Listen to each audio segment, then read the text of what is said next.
नमस्कार, मैं गौरी और आप देख रहे हैं सी न्यूज भारत। वक्त हो चुका है मध्य प्रदेश बुलेटिन का, जहां बात होगी आगरमालवा की। यहां एसआई की गुंडागर्दी की गई, वहीं और छिंदवाड़ा में शिक्षा विभाग पर करोड़ों के हुआ गोलमाल की बात होगी और रीवा में पुलिस द्वारा की गई ताबड़तोड़ कार्रवाई की भी हम बात करेंगे। तमाम खबरों पर चलिए विस्तार से कर लेते हैं चर्चा। खबर आगरमालवा से, जहां जिले के कानड़ थाने में पदस्थ एसआई की राजगढ़ जिले के जीरापुर में गुंडागर्दी सामने आई है। एसआई फिल्मी स्टाइल में दुकान के अंदर कूदा और दुकानदार की पिटाई कर दी, जिसमें एसआई के बेटे ने भी उसका साथ दिया। जानकारी के मुताबिक एसआई का बेटा भावसार जनरल स्टोर से कुछ दिन पहले पानी की बोतल खरीद कर ले गया था। जब वो बोतल को वापस बदलने आया तो दुकानदार ने पानी की बोतल वापस लेने से मना कर दिया। दुकानदार द्वारा बोतल वापस नहीं लेने से एसआई आग बबूला हो गया और पानी की बोतल दुकानदार के पर फेंककर फिल्मी स्टाइल में दुकान के अंदर कूद गया और दुकानदार की पिटाई कर दी। ये पूरा घटनाक्रम सीसीटीवी कैमरे में भी कैद हो गया। बता दें कि एसआई आगर जिले के कानड़ थाने में पदस्थ है, जिसका नाम रामलाल आजाद बताया जा रहा है। वहीं पीड़ित श्याम सुंदर जायसवाल ने बताया कि 3 दिन पहले एसआई का बेटा पानी की बोतल लेकर गया था, जिसके बाद ये पूरा विवाद खड़ा हुआ। आगरमालवा से सी न्यूज संवाददाता अर्शद अहमद कुरैशी की रिपोर्ट। खबर भोपाल से, जो आम जनता की जान से खिलवाड़ हो रहा है और जिम्मेदार अनजान बने बैठे हैं। कुछ ऐसे ही कहावत को चरितार्थ करता एक मामला भानपुर के खजेड़ा से निकलकर सामने आ रहा है। एमपीईबी की बड़ी लापरवाही, नंगे बिजली के तार लटक रहे हैं, कभी भी कोई बड़ा हादसा हो सकता है। एमपीईबी के चंद अधिकारियों और कर्मचारियों की बहुत बड़ी लापरवाही खुलकर सामने आई है, जिसका खामियाजा आम जनता को और वहां के पशु पक्षियों को शायद अपनी जान गंवाकर भुगतना पड़ेगा। जिम्मेदार कौन है, दोषी कौन है, ये बड़ा सवाल है। भोपाल से सी न्यूज संवाददाता राकेश दीवानिया की रिपोर्ट। खबर छिंदवाड़ा से, विकासखंड जुन्नारदेव के शिक्षा विभाग पर हुआ करोड़ों का गोलमाल। मध्य प्रदेश शासन के वित्त विभाग जबलपुर की टीम ने 10 दिनों से बीईओ कार्यालय में वित्तीय लेन देन के रिकॉर्डों की जांच में 1,32,00,000 रुपए की वित्तीय अनियमितता सामने पाई है। जुन्नारदेव बीईओ कार्यालय में करोड़ों रुपए का गबन तत्कालीन विकासखंड शिक्षा अधिकारी एमआई खान और कार्यालय के लिपिक तौसिक अहमद पाला चौरई संकुल में पदस्थ की मिली भगत से किया गया है। उपरोक्त जानकारी संयुक्त संभागीय संचालक रोहित सिंह कोष लेखा जबलपुर में प्रेस वार्ता के दौरान उन्होंने बताया कि तौसीफ अहमद के बैंक खाते में सेवानिवृत्त कर्मचारियों की राशि 31,30,000 पहुंच गए। गबन का मामला है, क्या है पूरा मामला sir? Block education officer Junnardeo के कार्यालय में आर्थिक अनियमितताओं के संबंध में शिकायत हम लोगों को मिली थी। वित्त विभाग मध्य प्रदेश शासन आयुक्त जबलपुर संभाग के निर्देश पे हम लोगों ने जांच प्रारंभ करी थी। इस जांच में एक सहायक संचालक और साथ में उनके 5 ऑफिसर्स और थे। ये टीम लगभग 10 दिन से लगातार यहाँ पे बैंक के रिकॉर्ड्स, ट्रेजरी के रिकॉर्ड्स, जो हमारे सॉफ्टवेयर के रिकॉर्ड्स हैं, उसको तस्दीक कर रही थी। और आज ये सब पूरा करने के बाद समझ में आया है कि लगभग यहाँ पे 1,32,00,000 रुपये का गबन हुआ है। और गबन में फिलहाल जो है एक सहायक ग्रेड 3 है मोहम्मद तौसीफ खान, इन्होंने अपने खाते में 31,30,000 रुपये जमा कराया है, जो कि इनको पात्रता नहीं है।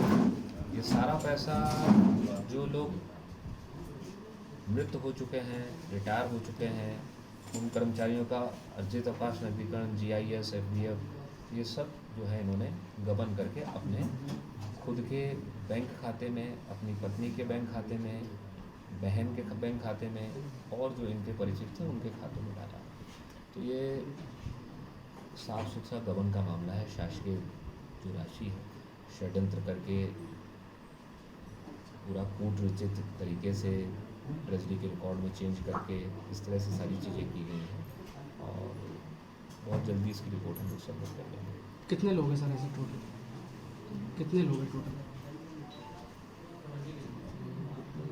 जो हमारी प्रथम दृष्टया जांच है उसके हिसाब से लगभग 12 लोग इसमें स्पष्ट रूप से आरोपी है गबन के। संबंधितों पर कोई एफआईआर वगैरह कोई कार्रवाई करने की उसके बाद प्रारंभ होगा जो हम लोगों की रिपोर्ट कलेक्टर। देखिए, हम लोग उस पर जुड़ने पे नहीं जाते कौन किससे। जहाँ एक होता है सिद्ध रिश्ता होता है, जैसे पत्नी और बहन का रिश्ता, वो सर्विस रिकॉर्ड है, बहुत सारी चीज़ों से वो। और बाकी जिन लोगों के भी खाते में पैसा गया है वो ऐसा जानकारी में आया है कि उनके परिचित है, मतलब मित्र भी हो सकते हैं और सबसे इस तरह के ही उसमें लोग हैं। तो उसमें जो आपके सामने जो उन्होंने स्टेटमेंट दिए तो उन्होंने ये भी बोला है कि 14 के 14 जो खाते थे सब ये संबंधित है और उन्होंने नहीं किया, ऐसा बता रहे थे। ठीक है, अभी उन्होंने अपना बयान दिया है, बयान को हम लोग स्वार्थी नहीं करते। तो जैसा आपने कानून पाया तो हम उसमें ये जानना चाह रहे हैं कि जो 14 खाते हैं वो सारे तौसीफ से संबंधित है कि विभाग में और भी दूसरे कर्मचारी या अधिकारी रहे हैं उनसे संबंधित है? नहीं, ये सारे जो है उन्हीं से संबंधित तौसीफ से। हाँ, 125 लाख का पैसा एक चर्चा है सर कि तौसीफ खान जी ने वो कोई भी जमा कर रहा है तो हम मना नहीं करते। कितने रुपये की राशि जमा हुई सर चालान के माध्यम से? देखिए हमको तो 132 लाख रुपए नहीं, अभी कितनी जमा की है? एक दो दिन पहले कितनी राशि हमारी जमा हुई? जानकारी नहीं। क्योंकि लगता है जिसको भी लगता है कि मैं पैसा जमा कर दूंगा तो मुझे कुछ बेहतर होगा, वो उसका सोचना है। बाकी हमको तो 132 लाख का गबन हुआ है, वो पूरी राशि मतलब कहीं ना कहीं से वापस आने ही आने आज नहीं तो कल 75,735 है, जो 75,735 रुपए जमा हुआ है हाँ आज ही नहीं चाहता है, चार भाई। जैसी जांच फाइनल होने के बाद सारी चीज आएगी। मुख्य तौर पे तो समझ लीजिए कि शासकीय राशि का गबन हुआ है और जहाँ पे गबन हुआ है किसी की उंगली लगी है तो वो भी दोषी है, पूरा हाथ लगा है तो वो भी दोषी है, बराबर दोषी है। मतलब एक मुख्य मुलजिम के लिखते हैं इनके खिलाफ FIR होनी है, इनके खिलाफ विभागीय जांच होनी है, इनके द्वारा लापरवाही की गई है, वो रिपोर्ट फिर हमारी कलेक्टर छिंदवाड़ा को प्रस्तुत होती है, वो उस पर आगे निर्णय लेते हैं। सर प्रथम दृष्टि इसमें ऐसा नहीं है कि ट्रेजरी की भी कुछ भूमिका है, कहीं ना कहीं लापरवाही जो है सामने आ रही है। ट्रेजरी ने जैसे पहले जांच की थी, जांच करके उसने क्लीन चिट दी, फिर उसके बाद दोबारा फिर जांच होती है। ट्रेजरी वाली रिपोर्ट देखी नहीं, मेरी है नहीं जानकारी में। एक बार उनकी रिपोर्ट देखूं तो फिर एक बार कुछ कमेंट कर पाऊँ, मैंने रिपोर्ट देखी नहीं है। इसमें ट्रेजरी कर्मचारियों की भूमिका से इनकार नहीं किया जा सकता। जितने भी बिल हुए हैं यहाँ पे भी जो है ब्लॉक एजुकेशन अफसर है वो तो इनकी संलिप्तता या उनकी लापरवाही सामने दिख रही है। अब ट्रेजरी में जब वहाँ पे जाएंगे, वहाँ के रिकॉर्ड तस्दीक करेंगे तो हमारी जानकारी में आएगा कि वो बिल किन लोगों ने पास किए हैं। इसके बाद सर ट्रेजरी में जांच की जाएगी? वो तो एक नॉर्मल रूटीन में हमारी होती है। अच्छा, इसके पूर्व जो जांच की गई है, आपने ऐसा बताया मोहखेड़ तामिया, तो यहाँ पे क्या कार्रवाई हुई है जांच के बाद? छिंदवाड़ा BO का जो ऑफिस था उसकी जांच करने के बाद ट्रेजरी के 2 लोगों पे डिपार्टमेंटल इंक्वायरी हुई, विभागीय जांच हुई है। कई जगह है जैसे सिवनी में केवलारी है, वहाँ पे जो ट्रेजरी का स्टाफ है उस पर FIR हुई, कटनी में गबन हुआ उसमें। सर यहाँ पर क्या प्रोसेस रहेगी आगामी? यहाँ पर क्योंकि अब गबन का मामला शीत हो चुका है, तो क्या संबंधित होकर FIR की जाएगी या फिर कार्रवाई की जाएगी? देखिए हर जगह हम लोग सब अपने कानून से बंधे रहते हैं। हमारा काम रहता है कि यहाँ पर जितने भी राशि का गबन है, पहली चीज़ उसको सरफेस पे लाना। एक व्यक्ति जिसके खाते में मध्य प्रदेश शासन का 1 रुपये भी अनियमित रूप से गया है या षड्यंत्र पूर्वक उसने उसको अपने मित्र के, अपनी पत्नी के, अपनी बहन के खाते में डाला है, उसको सरफेस पे लाना। इसके बाद पूरी रिपोर्ट तैयार करना, संभाग कमिश्नर को, विभाग को और कलेक्टर छिंदवाड़ा को प्रस्तुत करना। उसके बाद फिर इस पर विभागीय जाँच होनी है। कुछ मान लीजिए लापरवाही है कि पैसा जो है बिल बना रहे हैं 30,000 की जगह गलती से 40,000 बन गया, तो एक लापरवाही समझ में आता है, वो गबन की श्रेणी में नहीं रहता है।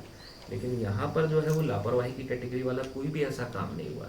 ये 1,32 लाख जो है जिसको मिलना चाहिए था उसको न मिलके षड्यंत्र पूर्वक स्वयं के खाते में, अपनी पत्नी के खाते में, अपनी बहन के खाते में, अपने कुछ तथाकथित मित्रों के खाते में डाला गया है।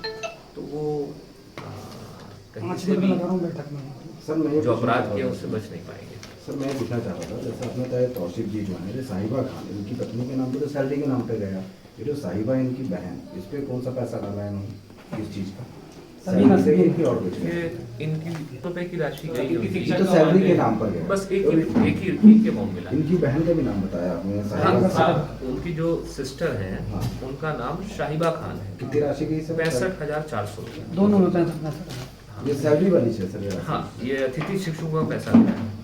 सर। इसमें एक महत्वपूर्ण प्रश्न ये खड़ा है कि विकासखंड शिक्षा कार्यालय में वर्तमान में तौसीफ खान जी संकुल पाला चौरी में पदस्थ हैं, संकुल पालाचौराही में है, सहायक ग्रेड 3 के पद बीओ पे। कार्यालय में तात्कालिक पीओ की कृपा पात्र बन के यहाँ पर सर्विस की गई। हम लोग उसमें नहीं, मतलब हमारे कार्यक्षेत्र में नहीं है कि वो किस अधिकार से और किस हैसियत से यहाँ काम करते थे। हमारा तो काम ये है कि अगर कोई मध्य प्रदेश शासन का पैसा किसी ने अनियमित तरीके से या गबन किया है, उस पर कार्रवाई हमारी टीम को हम कर कल स्थापना पे कुछ प्रश्न नहीं। अब वो जैसे आपने बताया कि आके काम करते थे नहीं करते थे, वो मतलब हमारे कार्य क्षेत्र में नहीं है। वो उसमें जो ब्लॉक एजुकेशन ऑफिसर हैं, जो आज देव से सी न्यूज संवाददाता वीरेंद्र अग्रवाल की रिपोर्ट। खबरगंज बासौदा से जो गुरुवार को कृषि उपज मंडी में हमाल तुलाई कार्य नहीं करने पर किसान उग्र हो गए और उन्होंने मंडी की तुलाई कराने को लेकर हंगामा खड़ा कर दिया। नारेबाजी करते हुए किसानों ने तुलाई कर शुरू करने को मंडी सचिव से मांग की। मामले की गंभीरता को देखते हुए एसडीएम विजय राय भी पहुंच गए और हमाल और किसानों को समझाया।